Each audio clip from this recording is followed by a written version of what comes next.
né? Fui curioso para saber o que aconteceu ali, o que era antes, o que ficou depois, né?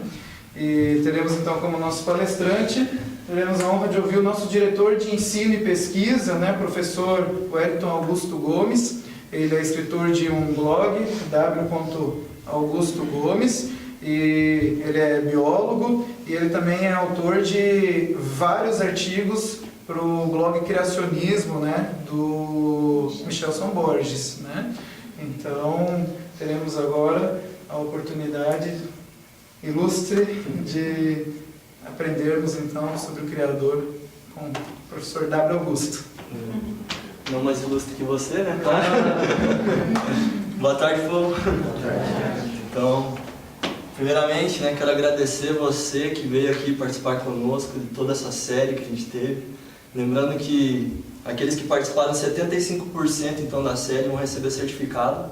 Então, vamos ter lá na sua estante, participei do primeiro simpósio, na primeira série, né, que o Núcleo proporcionou aí. Então, vai ficar para a história, né? Você participou aí dessa primeira temporada, então sabe que você está gravado na história do Núcleo Criacionista. Então, o segundo simpósio conta a presença também. Conta a presença também. Então, beleza, gente. Bom, sem muitas delongas, né? Já me apresentaram. Então, vou contar um pouquinho da minha história, então. Desde os 10 anos de idade, eu tive querendo fazer teologia. E aí, queria estudar para ser um pastor desde os 10 anos de idade. Eu sou adventista do 7º dia, então estava estudando para ser pastor da igreja adventista do 7º dia. E aí, quando eu tinha ali 17 anos, concluí minha graduação e fui fazer teologia. E engraçado que foi lá que eu tive o contato primário aí com o criacionismo. E aí, a partir disso, então, eu comecei a estudar mais a fundo, comecei a entrar nos sites do Michelson Borges para estudar ali o criacionismo. Comecei a ler mais livros, pesquisar um pouco mais sobre o assunto. E confesso que me apaixonei pelo criacionismo e estou trabalhando aí já fazem 3 anos nessa área. E, então, tranquei minha faculdade de teologia e assim que eu tranquei eu já dei início em biologia e estou aí até hoje, né, seguindo esse rumo. Pretendo, ano que vem, ou quem sabe no próximo, começar o meu mestrado. Já estou estudando ali minha pós-graduação em Biologia Evolutiva, que vai acontecer ali na UEPG, então já estou fazendo meus contatos aí, né, para poder começar essa graduação. Então, um dos assuntos que mais nos intriga é realmente depois do Éden, né? Então, vou passar ali, sempre fazer o estalinho, você pode passar. Então, a gente precisa saber o que houve depois, né? A gente sabe que teve um antes, teve um depois, né? Então, alguma coisa mudou. Hoje, o nosso planeta ele está em uma crise total. Hoje a gente fala de crise em todos os lugares. A gente fala de crise na política, a gente fala de crise social e nós também temos a crise no ambiente, crise ecológica. Mas será que antes do Éden era assim? Será que as coisas realmente se tornaram ou se tornaram depois? Bom, hoje nós precisamos, para fazer esse estudo, apenas de fazer especulações. O que é uma especulação? Então quer dizer que o que a gente vai ver hoje não é verdade, não é fato científico. Não, gente. Quando a gente trata de origem da vida, teorias de origem da vida, a gente apenas faz inferências. A gente não tem dados empíricos comprovados que confirmem que foi assim que aconteceu. Então a gente faz apenas especulações ou inferências de como teria sido. Então hoje a gente vai fazer especulações de como seria o planeta antes do dilúvio. Então eu vou falar do Éden até o dilúvio. Então vai ser essa cronologia de como que era o nosso planeta antes do dilúvio, como que ele ficou depois do Éden. Em alguns momentos eu vou precisar falar de coisas que aconteceram aí após o dilúvio, mas que vocês sabem que a gente vai trabalhar aí do Éden até o dilúvio. Então, com certeza a gente sabe que o dilúvio, a catástrofe do dilúvio, né, ele mudou completamente o nosso planeta. O clima foi mudado, alterações biológicas, enfim. Então, muita coisa foi mudada. Mas no ramo das especulações, então a gente precisa ver como era antes. E esse antes, eu vou ler alguns textos da Bíblia, depois a gente entra no assunto. Lá diz assim, Gênesis 1:31. E viu Deus tudo quanto tinha feito, e eis que era muito bom. Você já leu esse texto várias e várias vezes. Você sabe que quando Deus termina a sua criação, ali no 6º dia, então ele faz aquela declaração, agora está muito bom, inclusive com a presença do ser humano ali no planeta. Então o planeta, ele saiu novinho em folha, né? Das mãos do Criador. Estava ali perfeitinho, zeradinho. Estava zerado, né? Então o planeta veio zerado das mãos do Criador, perfeito, com todas as suas ordens, todo o seu conjunto, todas as suas... todo o equilíbrio. Então o planeta estava em equilíbrio, né? Realmente. E a gente comprova isso através das relações ecológicas. Então, antes do pecado, o planeta estava perfeito, com o seu equilíbrio ecológico em perfeito estado. Nós temos as relações ecológicas, que você aprendeu lá no ensino fundamental, no ensino médio, né? Então tem lá as relações ecológicas entre os seres vivos. Existem relações ecológicas que elas são benéficas aos seres vivos e existem relações ecológicas que elas são maléficas, né? Então elas são prejudiciais aos seres vivos. Dentro do criacionismo, né, a gente acredita que antes do Éden, ou melhor, antes do pecado, havia então relações harmônicas. Existem as relações desarmônicas que vieram após o pecado. Antes do pecado, essas relações harmônicas já existiam. Isso é o que a gente crê. Inclusive, também entendemos que havia uma inter-relação ecológica.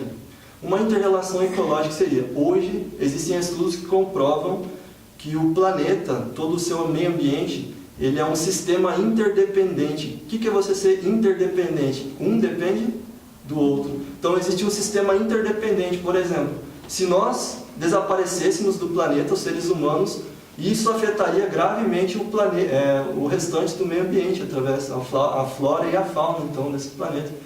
E a mesma coisa assim sucessivamente com outros seres. Por exemplo, se as plantas desaparecessem, automaticamente todos também desaparecerão, todos os outros seres vivos, porque nós dependemos das plantas, né, para poder fazer nossa respiração e tudo mais. Então existe então um sistema de interdependência. E essa interdependência, ela era equilibrada, perfeito estado realmente, né? Cooperatividade também. Então havia um sistema de cooperação. Então eu vou passar rapidamente aí alguns sistemas de algumas relações ecológicas. Por exemplo, a protocooperação.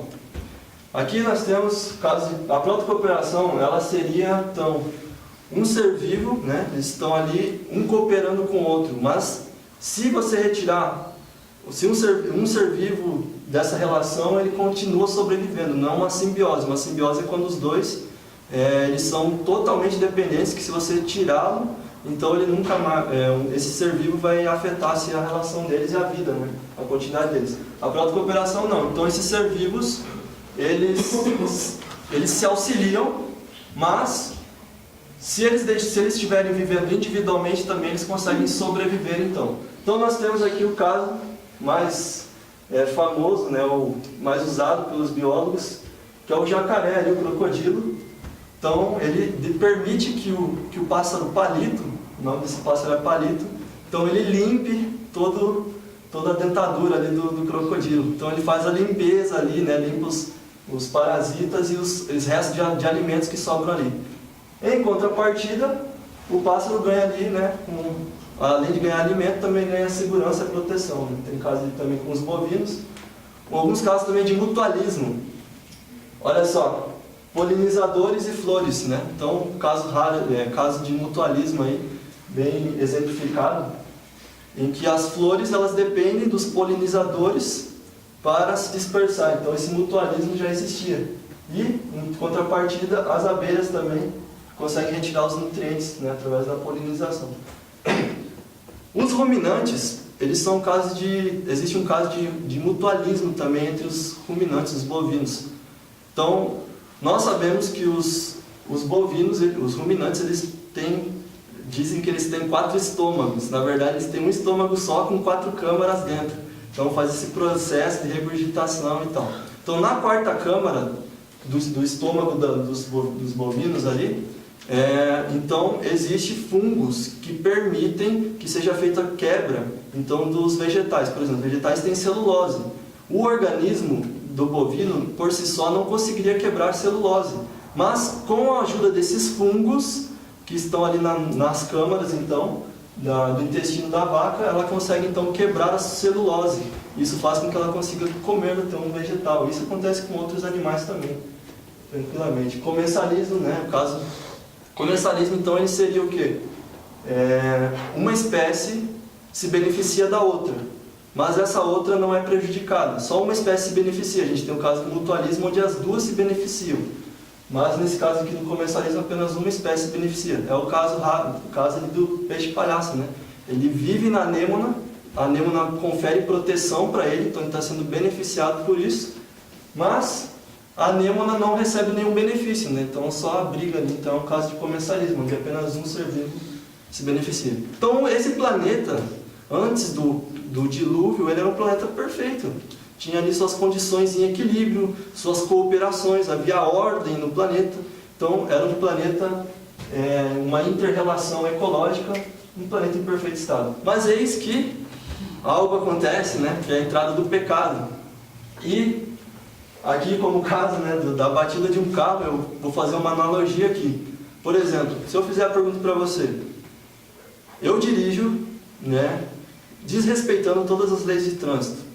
Meu carro está em irregularidade, eu não tenho nem carteira para dirigir, dirijo de forma violenta, né, criminosa aí pelas ruas da cidade e acabo batendo no meu carro. O problema é do fabricante? Não, é o usuário. O problema está com o usuário, com o proprietário do carro. Então, eu quero que vocês gravem essa diferença entre o problema está com o proprietário ou está com o fabricante. Não, o problema está com o proprietário do veículo, né? Então, fica bem tranquilo. Vou ler mais alguns textos, daí a gente começa então a falar sobre as mudanças que aconteceram. Olha só, Gênesis 1:28 diz assim, que Deus abençoou os seres humanos e deu a ordem para eles, sejam férteis, multipliquem, né? E na segunda parte do texto diz assim, ó, encham e subjuguem a terra, dominem sobre os peixes do mar, sobre as aves do céu e sobre todos os animais da terra. Então o ser humano foi colocado no planeta Terra pelo Criador para que ele fosse então o governante do planeta. A palavra que domínio então seria melhor traduzida como administrador desse planeta. Então o ser humano devia administrar todo o planeta. E Gênesis 2:15 também diz a mesma coisa. Ó. Deus colocou o ser humano no jardim do Éden para cultivá-lo, para regá-lo, para guardá-lo, zelar por aquele jardim. Então o ser humano ele foi colocado no planeta simplesmente para proteger, para zelar por esse planeta, administrá-lo. Consequentemente, tudo que afetasse o ser humano afetaria também a natureza que ele administrava. Porque uma empresa em que há uma má administração vai se afetar todos os funcionários ali e toda a empresa subsequentemente. Jeremias 14:4. Então, acontece o pecado. Jeremias 14:4 diz, a terra está deprimida. E outro texto clássico diz assim, a natureza criada aguarda com grande expectativa que os filhos de Deus sejam revelados, pois ela foi submetida à inutilidade, não pela sua própria escolha, mas por causa da vontade daquele que a sujeitou, na esperança de que a própria natureza criada será libertada da escravidão da decadência em que se encontra, recebendo a gloriosa liberdade dos filhos de Deus. Sabemos que toda a natureza criada geme até agora como em dores de parto. Então perceba que a natureza ela está pedindo por socorro, né? Nós vemos isso. E por conta do pecado que foi escolhido pelo ser humano, a natureza então acabou sofrendo as suas consequências, porque o ser humano ele é o administrador de tudo isso, administrador do planeta. Então qualquer problema que houvesse com o ser humano também haveria problema com a natureza. Eu já comecei a escrever aí cerca de... O Roberto mencionou que eu escrevo artigos aí para o blog do Michelson Borges, tem um blog pessoal meu. Eu já cheguei a começar a escrever mais de 30 livros, isso aí é fato, já comecei a escrever mais de 30 livros. Eu estava escrevendo um livro há algum tempo relacionado a isso. Como que se deu o começo de todas as crises do planeta, hoje, que a gente comentou no começo, né? E a origem de todas as crises, ela provém de uma só, né? Que é a crise do pecado no planeta. Então eu estava escrevendo esse livro, acabei parando, talvez eu volte aí.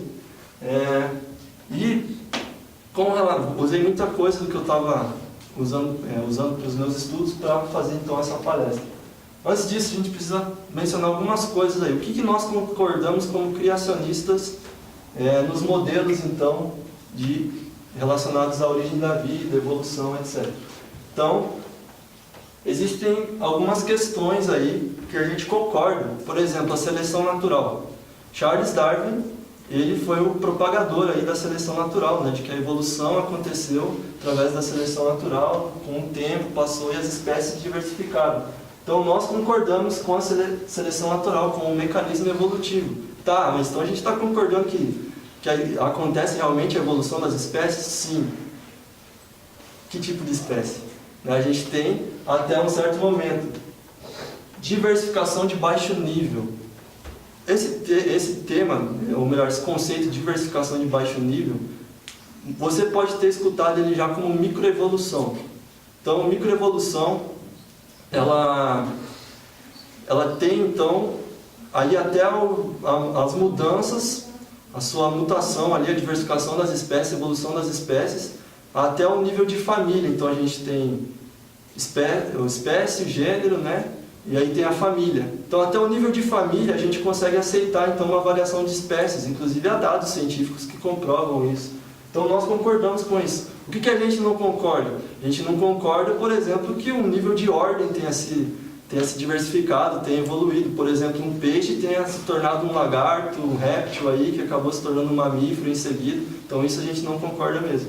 Mas, agora, uma diversificação de baixo nível, a gente concorda. Então, por exemplo, a macroevolução a gente não vai concordar, que é essa evolução aí das ordens, de seres mais...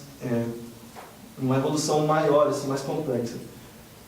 Quando falarem para vocês, por exemplo, que você é um fixista, você deve parar com esse conceito aí, porque nós, criacionistas, não somos fixistas. Então, por muito tempo falou-se que a Bíblia, inclusive, era fixista, ou seja, que as espécies foram criadas assim e elas nunca mudaram. Isso não tem cabimento, porque a gente acompanha a evolução das coisas acontecendo aí a todo tempo, né? As espécies mudam, as pessoas mudam, então a gente acompanha isso muito bem. Então existem provas. Então quando fala que você é fixista, não concorde com isso, a gente não aceita o fixismo.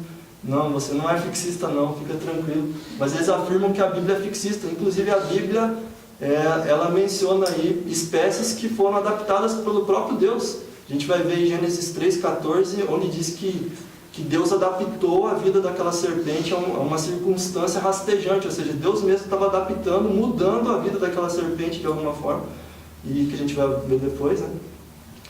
Para uma vida rastejante. Então, nós não somos fixistas, acho que bem claro isso. Então, a gente acredita que Deus tenha criado os tipos básicos lá na criação. Então, ele criou um tipo básico de canídeo, ele criou um tipo básico de primatas, né? Um tipo básico de aves ali, pássaros, dinossauros, anfíbios, répteis, etc.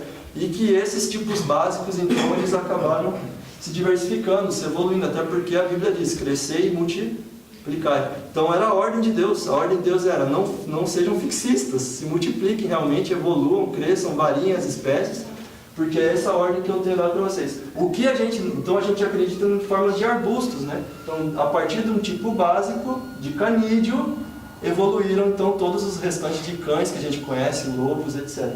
A partir de um tipo básico de primatas, vieram os símios, vieram os primatas do Novo Mundo, primatas do Velho Mundo, etc. Os dinossauros também. Então, veja, é um tipo básico. Então, não muda, não tira aquela perspectiva que a gente tem lá, né? De que Deus tenha criado realmente todas as coisas não evoluíram como o evolucionismo prega. Porque, segundo eles, nós teríamos uma única origem. Né? Então, o que é mais difícil a gente aceitar aqui? Eu, particularmente, prefiro esse aqui. Preciso de menos fé para acreditar nisso. Então, é o que eu comentei ali. Então, hoje a gente sabe que as espécies, através do estudo do DNA delas, as espécies ali de felinos, elas descenderam de um único ancestral comum. Que esse ancestral comum seria a espécie original criada por Deus, o tipo básico, e que após o dilúvio, então, houve essa diversificação. Aí resta aquela pergunta, será que poderia, então, a gente tem até o dilúvio cerca de uns 4.000 anos, né? 3.000 anos aí, ou quem sabe um pouco mais. Mas será que seria possível, então, que essas espécies, houvessem tantas espécies a partir de uma só?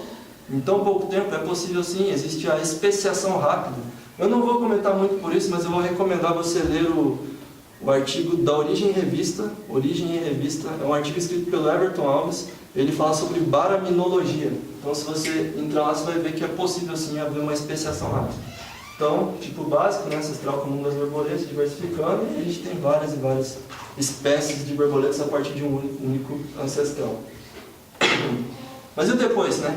E depois do pecado, como ficou o planeta?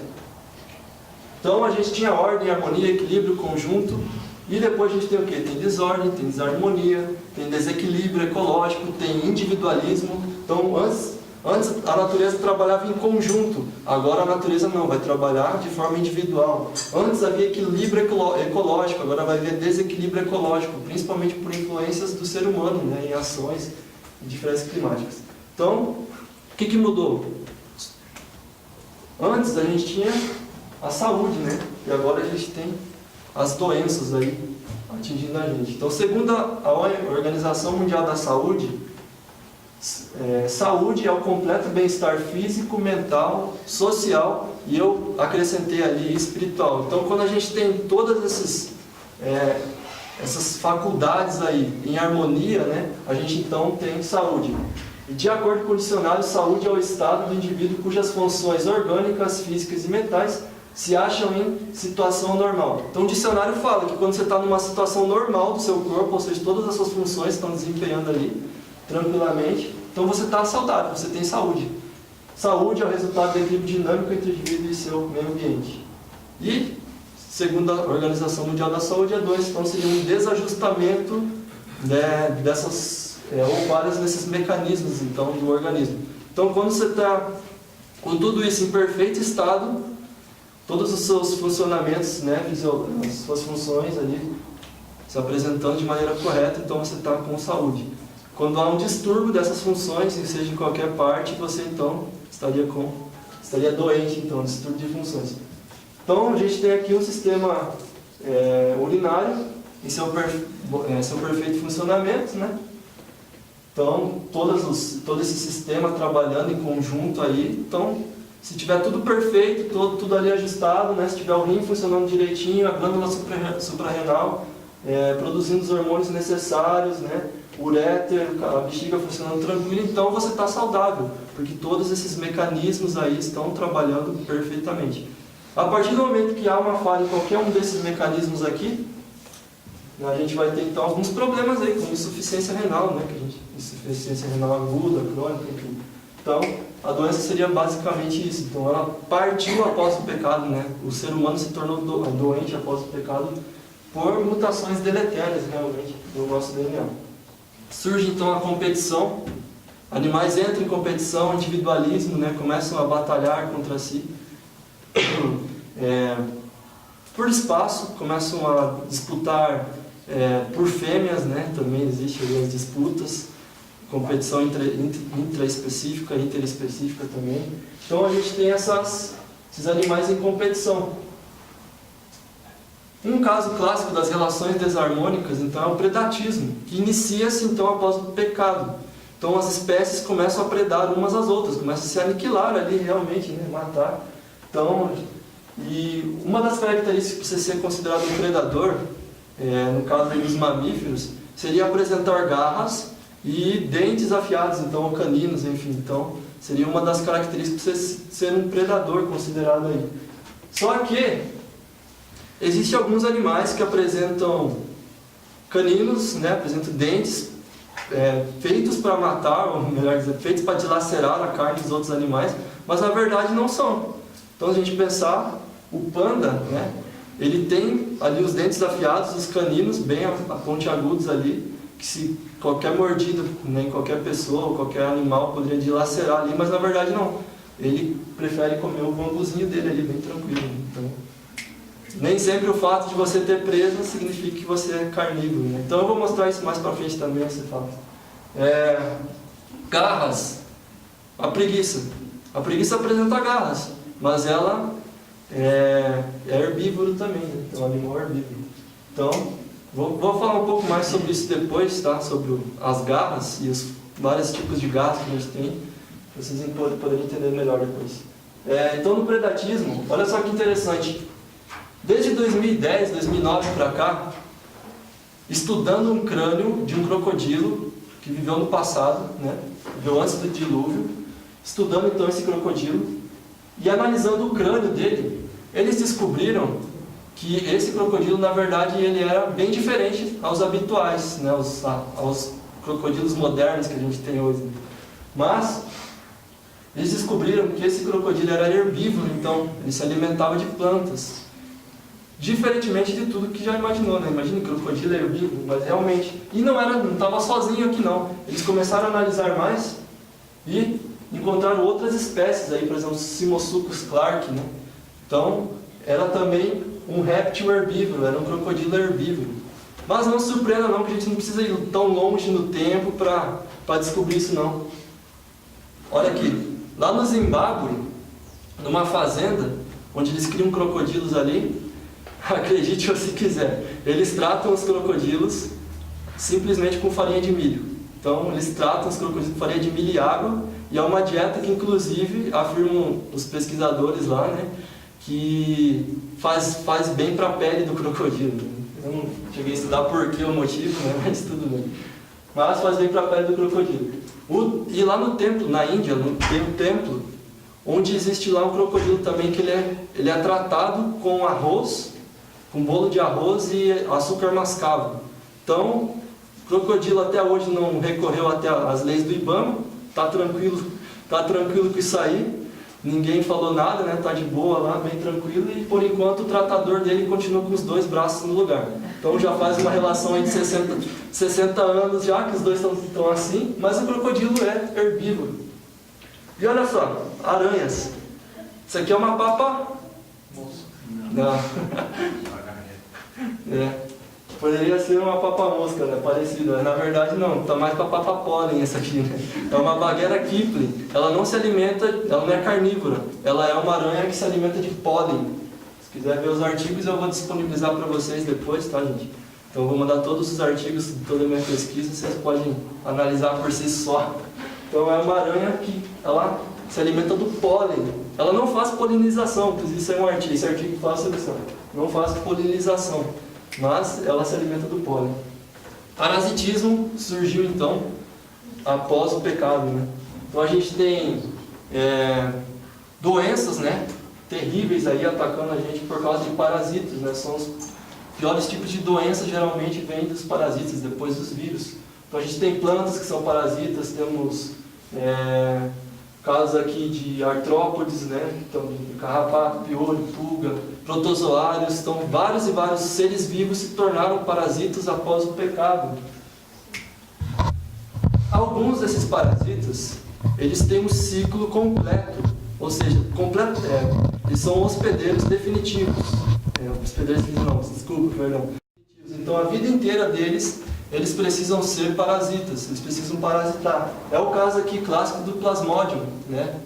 O protozoário da malária. Então, o Plasmodium, a vida inteira dele, desde o seu desenvolvimento, desde a fase dos ovos, o desenvolvimento da larva até o crescimento adulto, ele vai então viver inteiramente uma vida de parasita. Então, ele vai parasitar primeiramente o ser humano, que está ali com a infecção, está ali com a doença.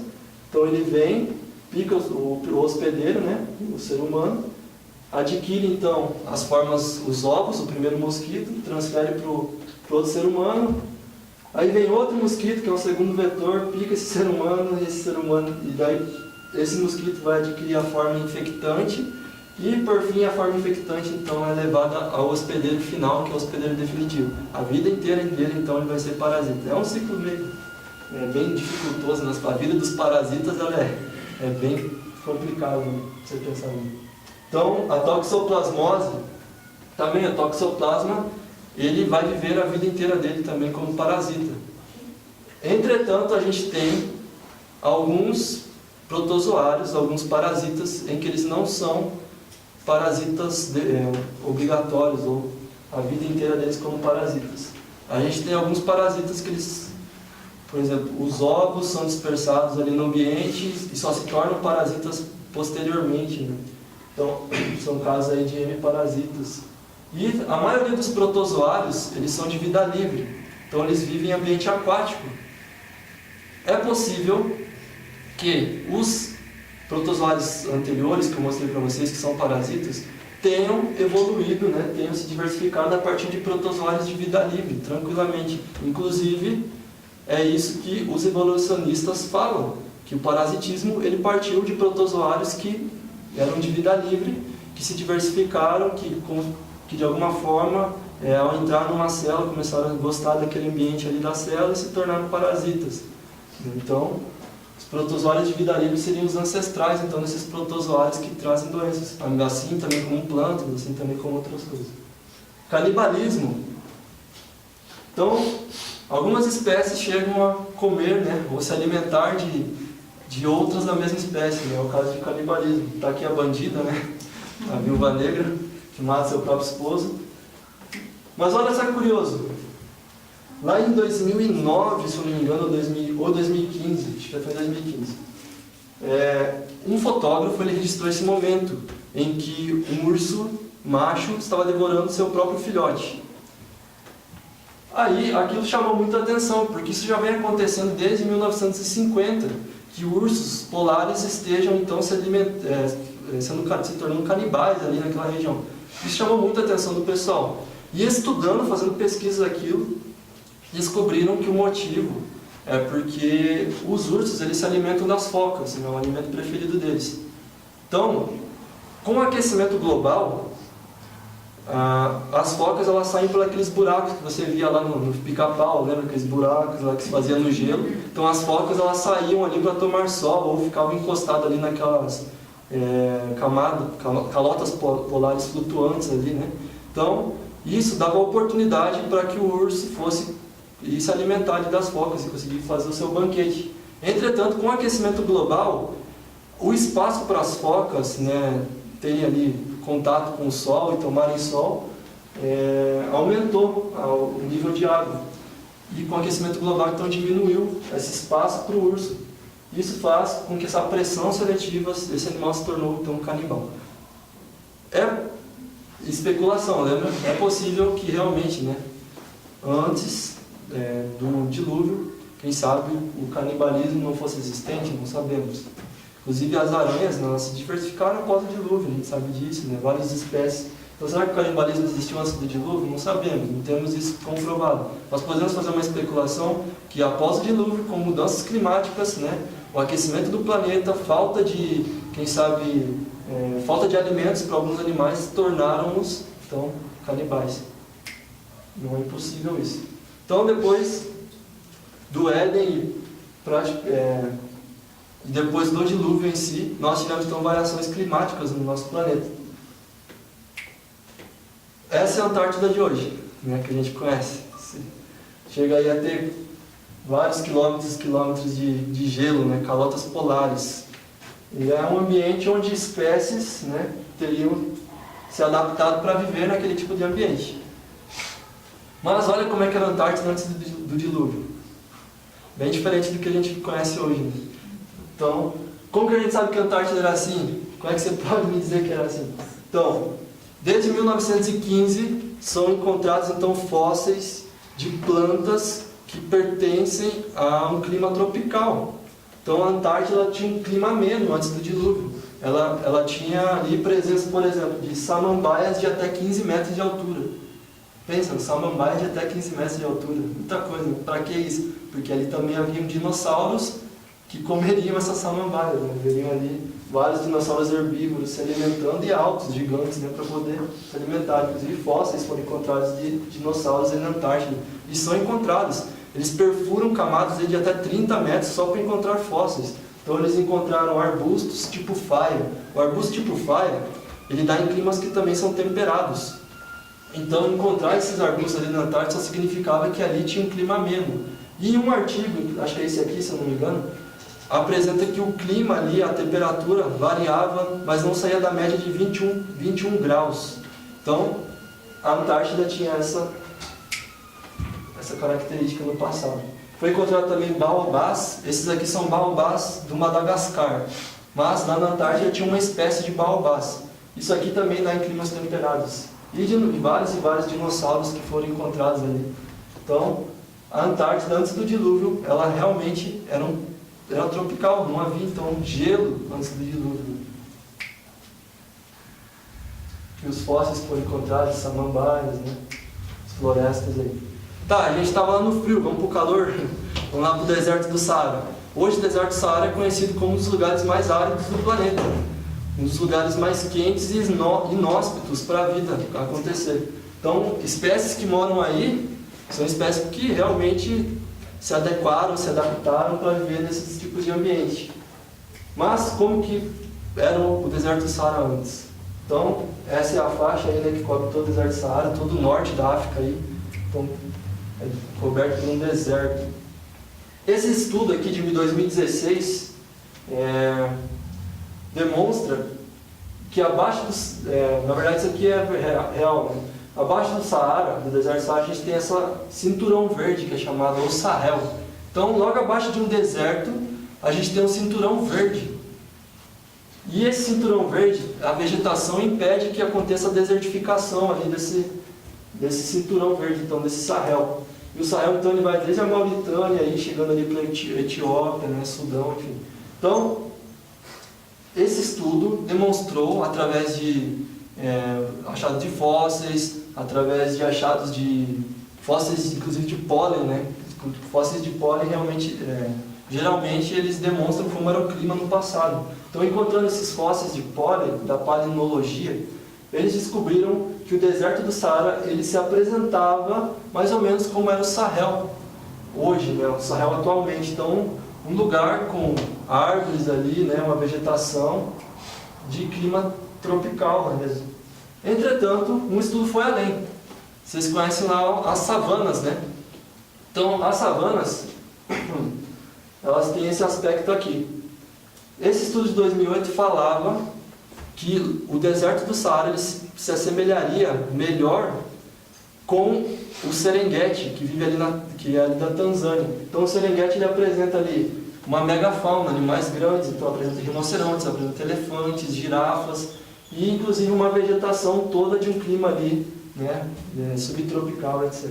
Então veja, a outra coisa também, eles chegaram a conclusões também por conta de cavernas que ali no deserto do Saara. Então eles encontraram dentro de cavernas do Saara desenhos ali de espécies como gnus, né, que são espécies que vivem ali no nosso Serengeti, no Tanzânia. Então o Saara, antes do dilúvio, ele apresentava então um clima também diferente, era uma vegetação, inclusive com lagos, e o autor do estudo, ele disse que era uma floresta exuberante que havia no passado. Isso concorda muito com o que a gente fala, porque a gente acredita que Deus tenha criado um planeta com vários paraísos, né? Várias florestas ali, realmente coisas maravilhosas, né, que Deus tenha feito. Então isso concorda muito com o que a gente fala, né, que a gente diz. Então, o deserto do Saara era uma floresta pujante, uma floresta exuberante no passado. Como que aconteceu a desertificação do Saara? Eu não vou entrar muito nesse assunto da parte do clima, né? Mas a gente sabe que até hoje está acontecendo a desertificação do Saara. Então, houve ali a entrada do ser humano no deserto do Saara, inclusive eliminando ali toda a vegetação e todos os animais. E isso fez com que, então, a desertificação, claro, a interrupção das chuvas de monções, enfim. Mas se vocês quiserem saber um pouco mais, eu vou dar spoiler aqui da segunda temporada, que é mais uma série, né? Nós vamos falar apenas sobre o dilúvio, né? Então será uma série que estará com o tema catástrofe. Então a gente está na série Descobertas, a próxima será Catástrofe.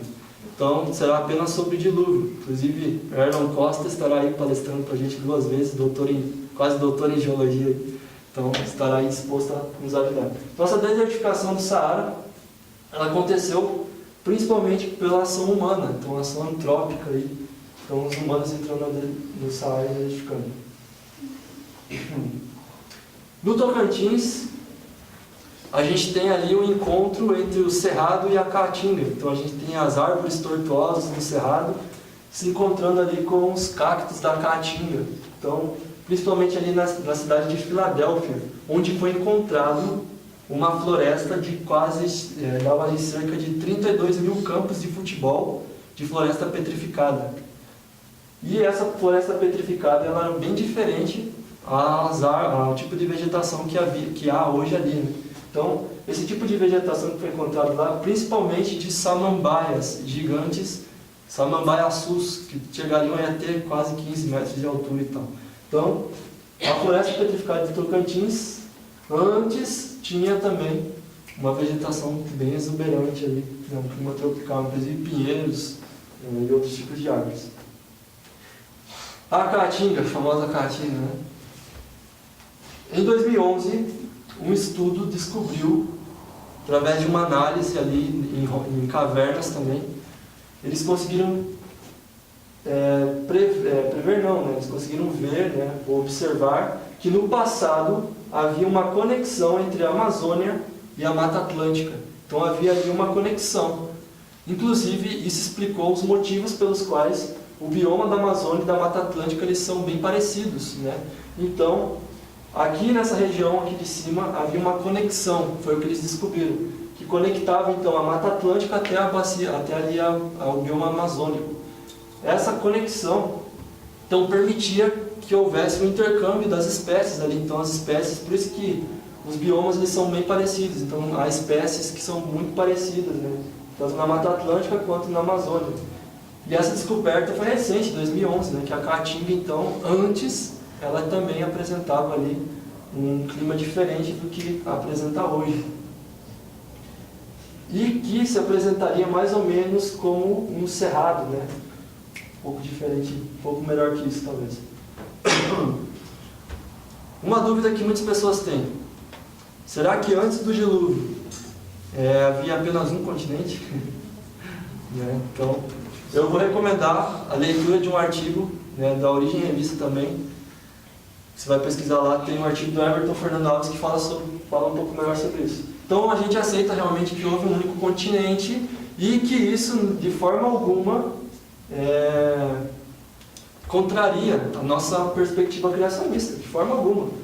Inclusive, o relato, né, bíblico do Gênesis, do dilúvio, e o dilúvio mesmo, ele comprova toda essa questão aí do único continente. Então a gente não diz que é Pangeia, a gente chama de Rodínia, que houve ali então antes do dilúvio.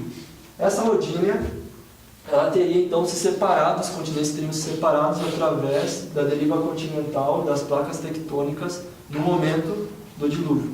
Então, quando houve o dilúvio, há o rompimento das fontes do abismo e faz então toda a separação aí dos continentes. E já tem estudos demonstrando que isso aqui é bem possível de ser rápido. Os evolucionistas falam que não, que vai demorar. Mas vou deixar para a próxima temporada para falar melhor. O Evan vai falar sobre isso com vocês. Então havia um único continente e que depois então os continentes, né, todos aí separados.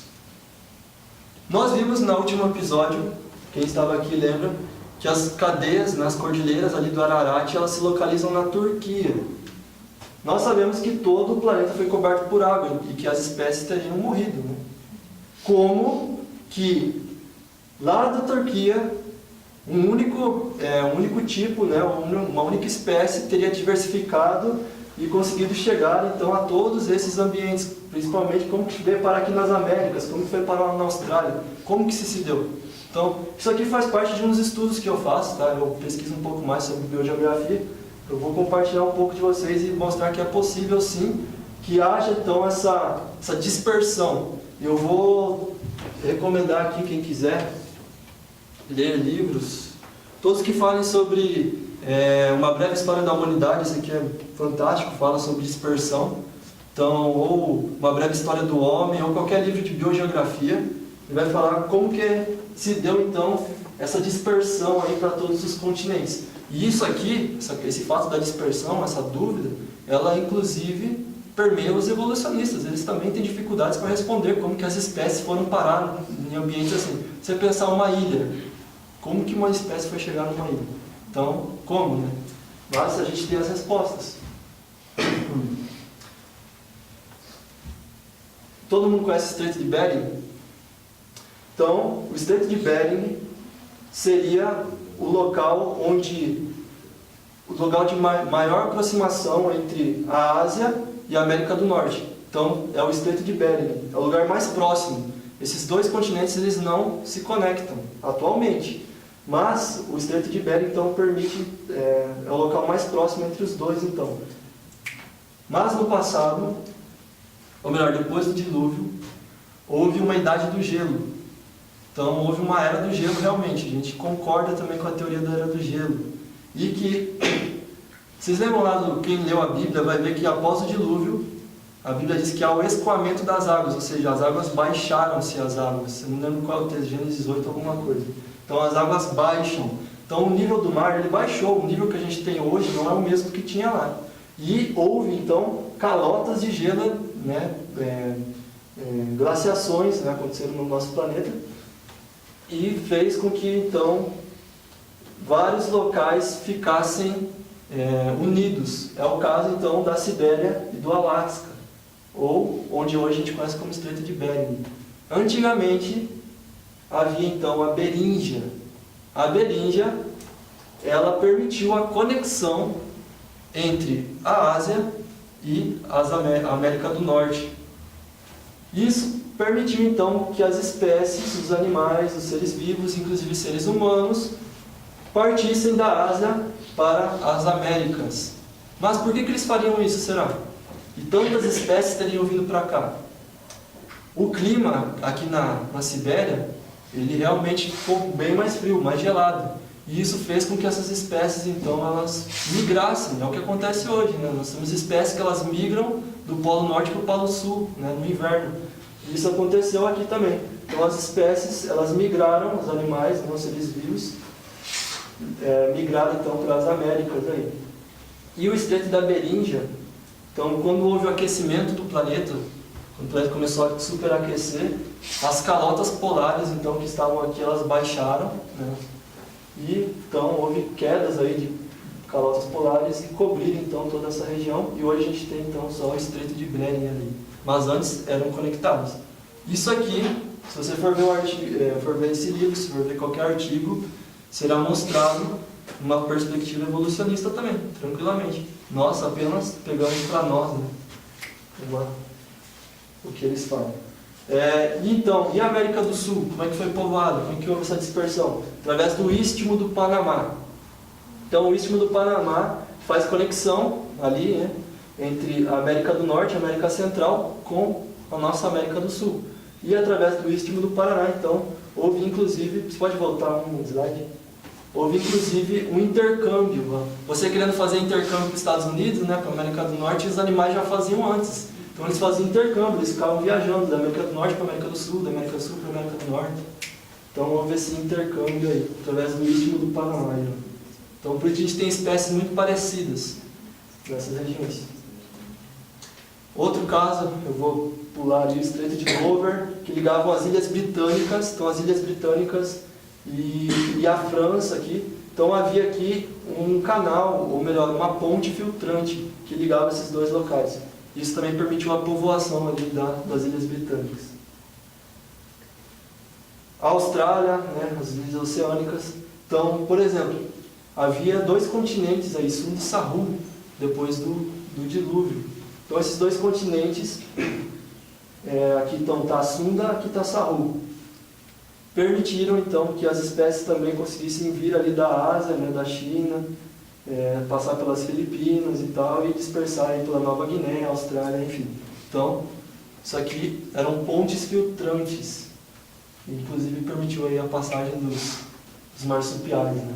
Mas será que todas as espécies chegaram aos locais por conta de uma dispersão através de pontes filtrantes? Não. Algumas espécies ganharam na loteria? Não ganharam na loteria. Mas a gente chama de dispersão por loteria. O que seria dispersão por loteria? É uma dispersão em forma de acidente, uma dispersão acidental, que não acontece, acontece eventualmente, não acontece direto, né? Acontece de vez em quando, mas acontece sim. O que seria dispersão por loteria? Então, uma ilha, geralmente isso acontece em ilhas. As aves, elas conseguem migrar para as ilhas, né? Por causa dos animais que tenham animais alados conseguem ir para a ilha, por isso você encontra bastante em ilhas pássaros, aves, morcegos, porque eles se dispersam através do voo, né? Eles conseguem chegar até as ilhas. Mesma coisa são as plantas que possuem sementes aladas.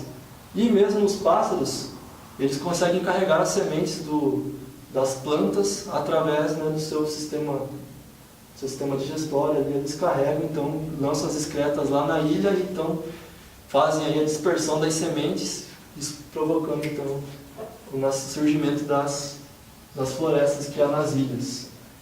Mas e você pergunta primeiro, tá, tem animais alados nas ilhas, tem plantas com sementes aladas, mas e os animais que são terrestres, né, que não voam, o que a gente faz?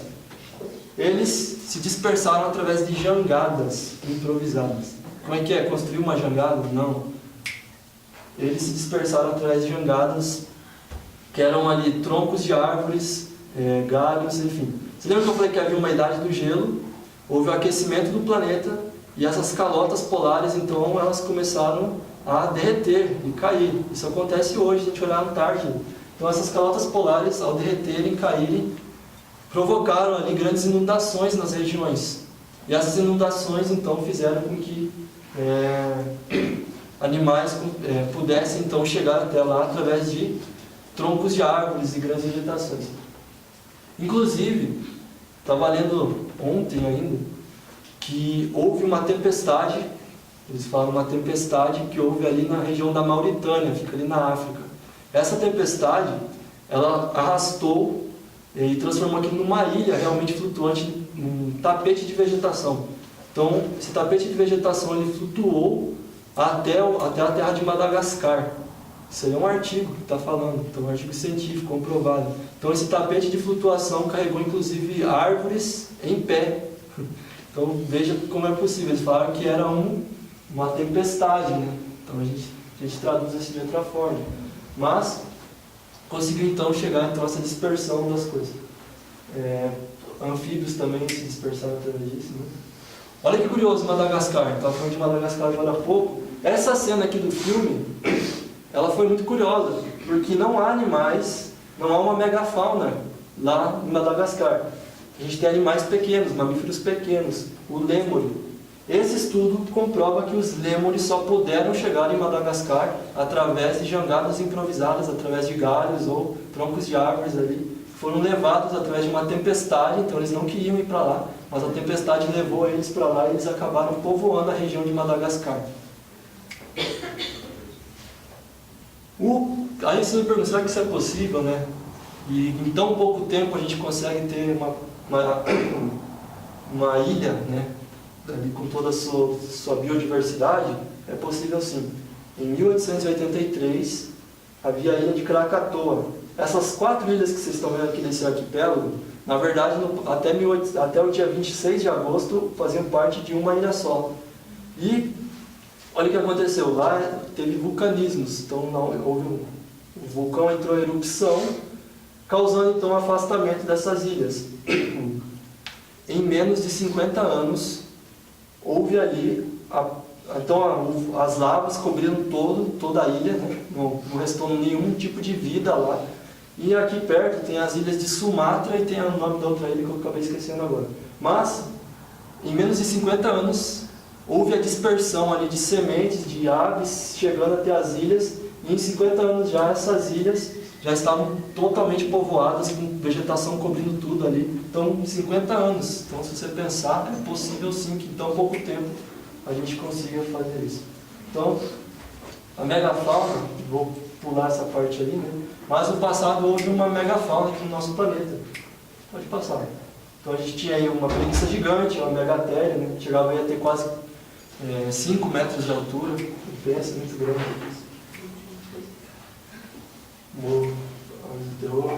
Pode passar. Com todo o tempo. Esse aqui é interessante. Vou voltar. Vou voltar. Mais um. Então, foi encontrado um fóssil Polinotaurus que ela apresentava uma envergadura de até 70 centímetros. Pensa você estar em casa, se ela existisse hoje ainda, né? Você estaria lá na sua casa, bem tranquilo, daqui a pouco você escutava lá o barulho de asas, você achava que era um helicóptero, você saía lá fora e não, era uma libélula, né? Então uma libélula de 70 centímetros. Então é gigante. Será que era possível haver, então, insetos tão gigantes? Sim. Em 2001, Berner, esse pesquisador aqui junto com seus colegas, eles demonstraram que antes do dilúvio, o oxigênio, ele se concentrava em 35%. Hoje a gente tem 21% de oxigênio na atmosfera. Mas antes disso, então antes do dilúvio, havia então 35% de oxigênio na atmosfera. Isso possibilitava a vida então da meganeura aqui, porque os insetos eles não têm uma respiração como a nossa, uma respiração fechada. Eles fazem respiração cutânea, né? Então através da pele. Então o oxigênio maior, uma presença, uma concentração maior de oxigênio permitia então que essas grandes espécies sobrevivessem, inclusive animais grandes como essa tartaruga aí, né? Esse tatu gigante aqui encontrado na Amazônia brasileira, tá, fóssil, ele chegava a ter o tamanho de um Fusca. Então, imagina. Olha só, será que o Megalodon ainda existe? Você já ouviu falar sobre isso? Então, foi encontrado o Megalodon, né? E o Megalodon chegava a ter aí peso de 10 elefantes, ou 70 toneladas. Então, imagine a massa do tubarão. E olha, esse aqui é o tubarão branco, que a gente conhece hoje como o maior tubarão existente, chegando aí até quase 6 metros de largura, né? Esse aqui chegava até cerca de 18 metros. Então, pensa num tubarão grande, né? Se ele existe ainda, eu não sei. Na dúvida, não vá para o mar. Então, aqui está aqui os fósseis, né? Que foram encontrados aí, os dentes, canídeos. Tá? A titanobona também vivia aqui na Amazônia. Então, uma sucuri gigante. A gente já sabe que a sucuri é gigante, já é grande, né? Então, imagina uma sucuri gigante também. Então, existiam esses animais. E olha só, aqui em Curitiba foi encontrado resquícios de megafauna, animais grandes. Então, inclusive vai ser lançado aí a formação Guabirotuba, que a gente pode fazer uma excursão para lá, né? O mundo está se preparando aí. E olha só os animais que tinham lá. Tinha crocodilo gigante, tinha uma ave do terror aqui, que na verdade não é do terror. Olha só, vou ter que mencionar isso aqui. A ave do terror, isso foi encontrado faz um século mais ou menos. E todas as aves que eles encontraram, pelo tamanho, pelo formato do bico, eles acreditavam que essa ave aqui, ela era carnívora e um dos carnívoros mais potentes que havia na época. Inclusive tinha aí, eu tinha as outras imagens, né? Então ela tinha cerca de quase 3 metros e ela fazia o que queria, né? Com as espécies, inclusive ela achava que ela era carnívora. Entretanto, no ano de 2009, eu acho, 2010, eles descobriram que, na verdade, essas aves do terror eram herbívoras, por conta ali de isótopos que havia no seu intestino. E está aí outro representante pré-histórico aí, né? Extinção. Então, as extinções também começaram após o pecado, animais ameaçados de extinção aí. Pode atravessar. A gente vai ter que pular, gente, tem muita coisa.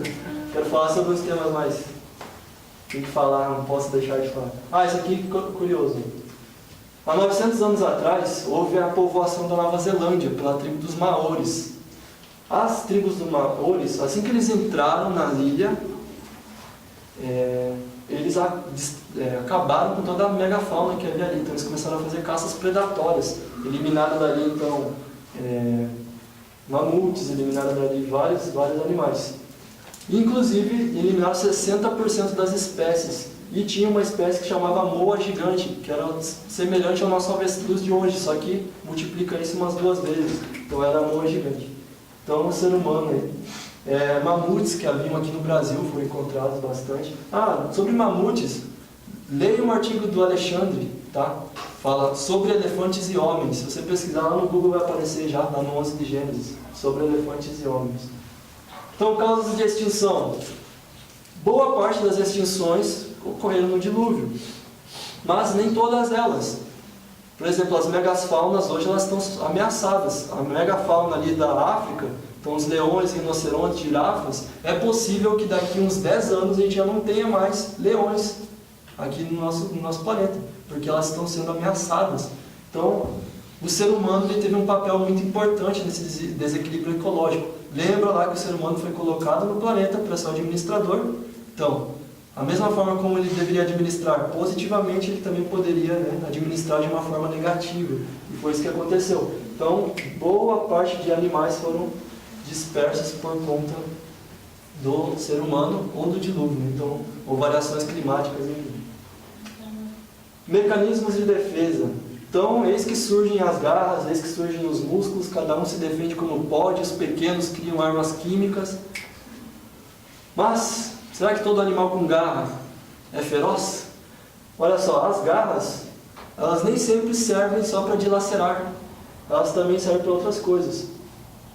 É o caso aqui das iguanas. As iguanas utilizam as suas garras para poder subir em árvores. As preguiças também, como a gente já viu, né?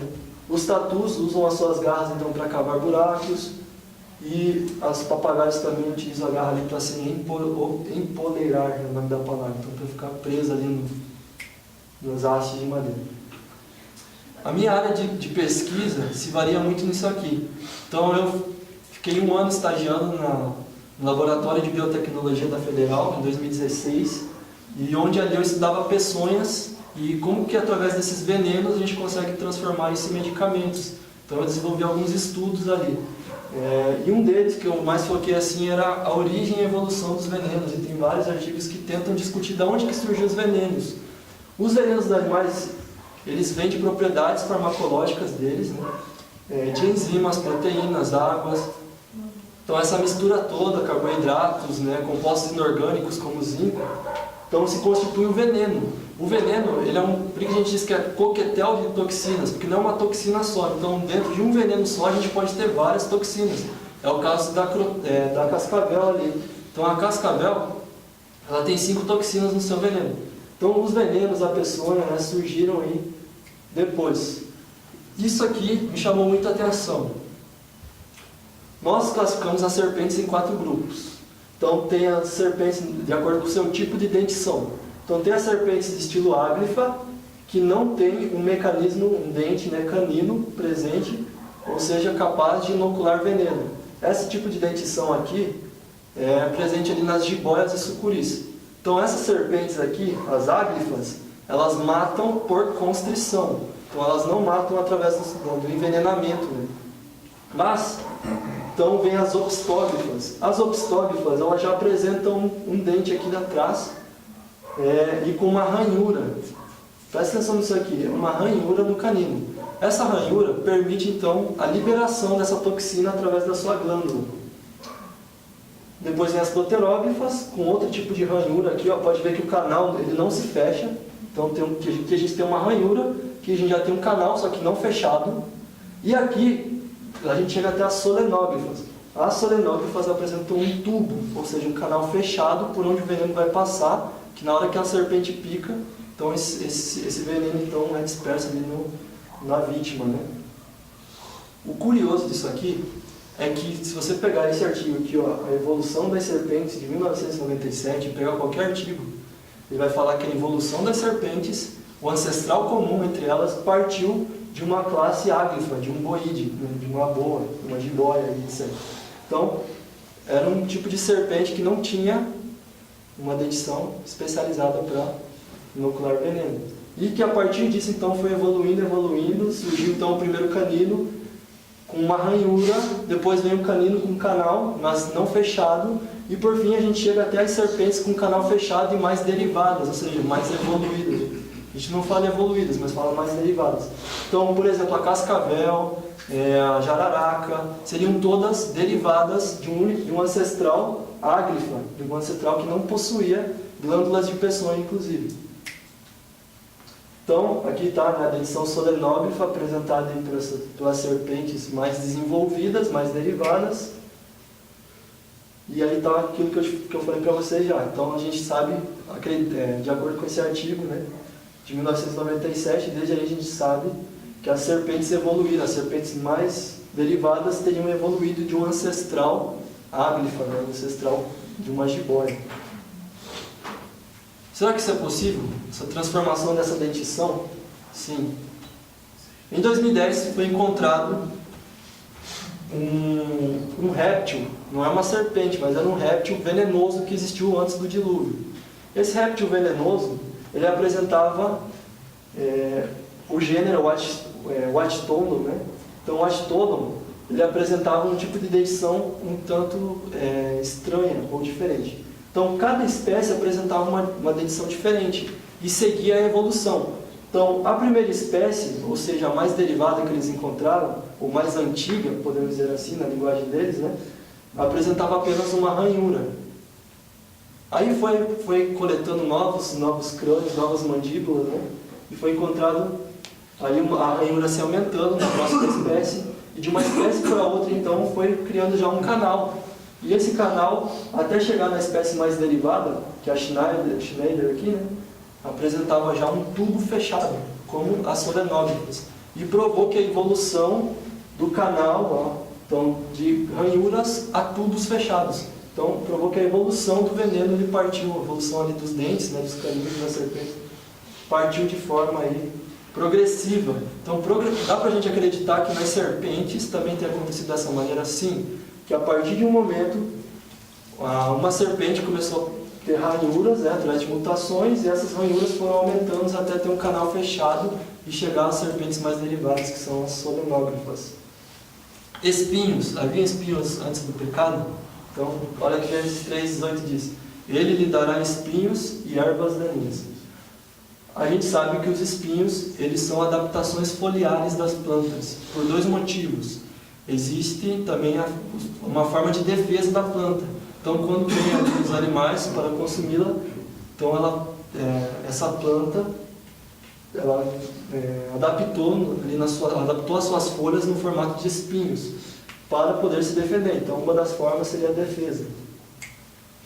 Mas também existem espécies que são xeromórficas. As espécies xeromórficas, elas adaptaram espinhos no seu caule, porque por causa do ambiente.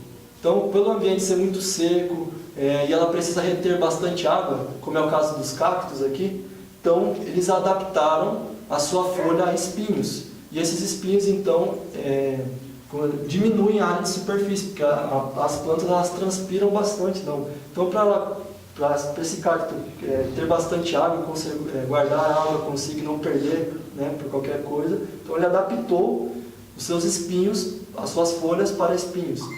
Então, os espinhos eles são formas de adaptação. E olha só, que curioso.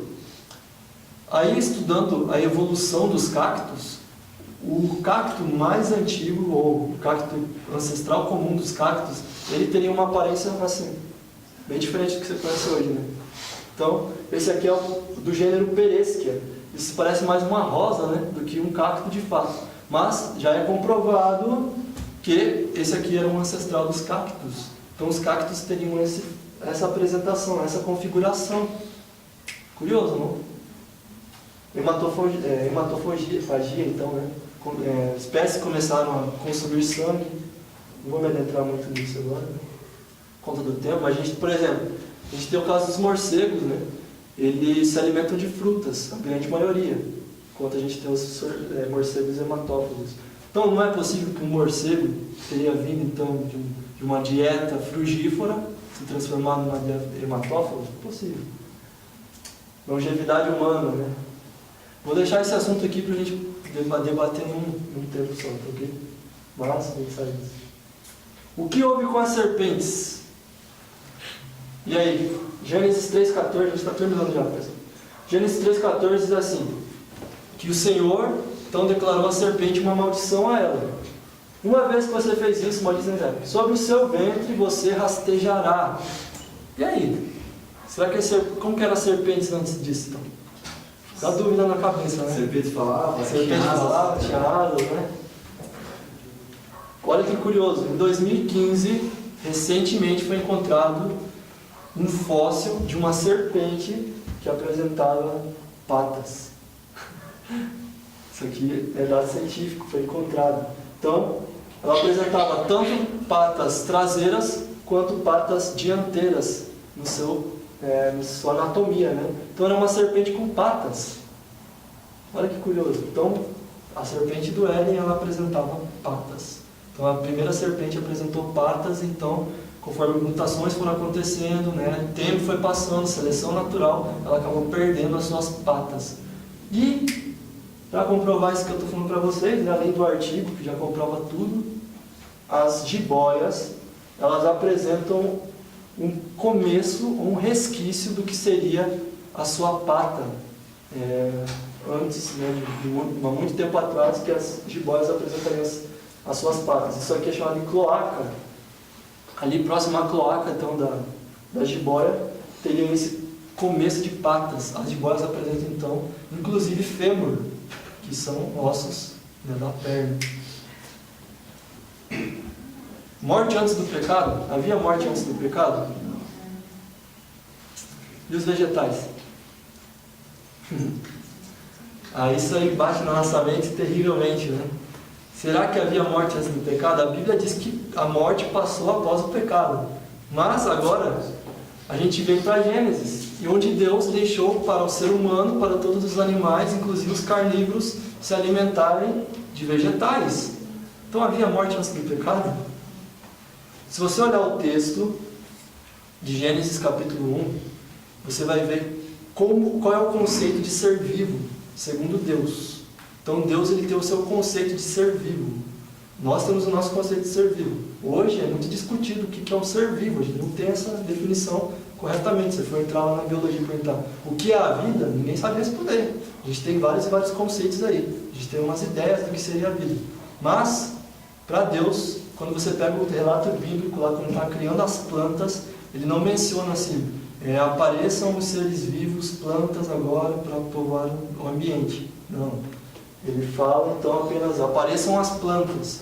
Aí, quando a gente vai para a criação dos seres vivos, dos animais, né, ou melhor, dos animais, Deus fala assim, povoem as águas com seres viventes. Então, eis que surgiu, então, os animais aquáticos. Povoem as águas com seres viventes que habitam no céu, as aves. E quando ele vai criar no sexto dia, então, os animais terrestres, ele também menciona assim, povoem-se, então, as terras dos seres viventes, então, das águas viventes. Então, de acordo com Gênesis, e por conta da função, as plantas, então, não seriam caracterizadas como ser vivo de acordo com Gênesis, tá ok? Mas, elas teriam uma função, é claro, né? A função delas seria, então, servir de alimentação para todos os outros seres. E que a morte, então, após o pecado, seria, então, os animais e seres humanos. Havia, assim, então, a dieta vegetariana. Então, está tudo certo, né? Está tranquilo a gente pensar assim, que havia morte. Bom, era isso que tinha para falar, né? Tinha mais coisas para falar, muito assunto, muita coisa, para tão pouco tempo. Se você quiser saber mais, tem uns livros que eu quero recomendar aqui. Um deles é esse aqui, Revisitando as Origens, do Everton Fernando Alves. Então ele traz vários e vários assuntos, por exemplo, Serpente do Éden, tinha patas, né? Longevidade humana, que eu não toquei no assunto porque era um assunto bem extenso, mas a gente pode marcar em uma palestra só para falar sobre isso. Então, será que é possível viver 900 anos? Não sei. Fica para a próxima, então. Então, essa foi a palestra aí, espero que possa ter contribuído. Foi de maneira superficial, porque eu não poderia entrar